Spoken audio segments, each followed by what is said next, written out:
வச்சு ஒரு ஸ்வீட் பண்ண போகிறோம். இது ரொம்ப ஈஸியாக பண்ணிடலாம். இது செய்கிறதுக்கு 10 மினிட்ஸ் கூட ஆகாது.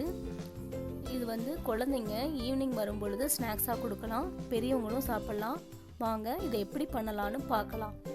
இதை செய்கிறதுக்கு நான் 1 டம்ளர் வெள்ளை அவல் எடுத்திருக்கேன். உங்ககிட்ட சிகப்பு அவல் இருந்தால் அதை எடுத்துக்கோங்க, அது ரொம்ப சத்தானதும் கூட. இது கூட நான் 1 டம்ளர் வெல்லம் எடுத்திருக்கேன். இப்போது இந்த வெள்ளை அவலை மிக்ஸி ஜாரில் போட்டு நம்ம பொடி பண்ணிக்கணும். ஒரு ரவை பதத்தில் பொடி பண்ணிக்கிட்டால் போதும். பொடி பண்ணின அவலோட ஒரு அரை டம்ளர் துருவின தேங்காவையும் சேர்த்துக்கலாம்.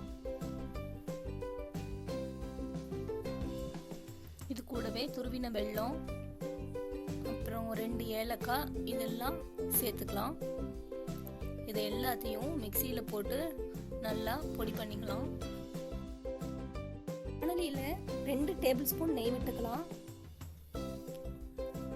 நெய் சூடானதும் ஒரு 10 முந்திரி பருப்பு போட்டு நல்லா வறுத்து எடுத்து வச்சுக்கணும். நல்லா செவக்க வறுத்து எடுத்து வச்சுக்கலாம்.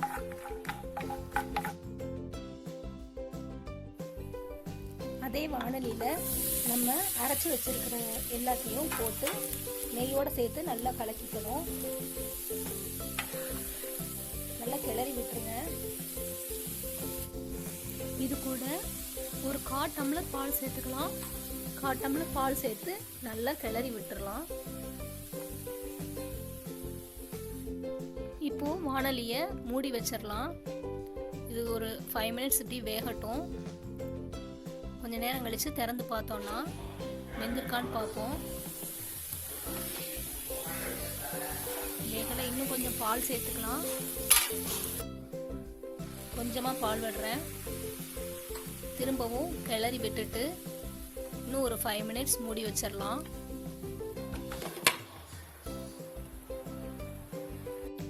5 மினிட்ஸ் கழிச்சு திறந்து பார்த்தோம்னா வெந்திருக்கான்னு செக் பண்ணிக்கோங்க. இப்போ இது கூட நம்ம வறுத்து வச்ச முந்திரியையும் சேர்த்துக்கலாம். வறுத்து வச்ச முந்திரியை சேர்த்து நல்லா கிளறி விட்டுக்கோங்க. அவ்வளோதாங்க, நம்மளோட இனிப்பு அவல் ரெடி ஆயிடுச்சு. ரொம்ப ஹெல்த்தியான இந்த இனிப்பு அவலை நீங்களும் செஞ்சு பாருங்க. செஞ்சு பார்த்துட்டு உங்கள் கமெண்ட் என்னன்னு எனக்கு சொல்லுங்கள். இந்த வீடியோ பிடிச்சிருந்தா லைக் பண்ணுங்கள், ஷேர் பண்ணுங்கள். இது வரைக்கும் நம்ம சேனலை சப்ஸ்கிரைப் பண்ணாதவங்க சப்ஸ்கிரைப் பண்ணிக்கோங்க. தேங்க்யூ.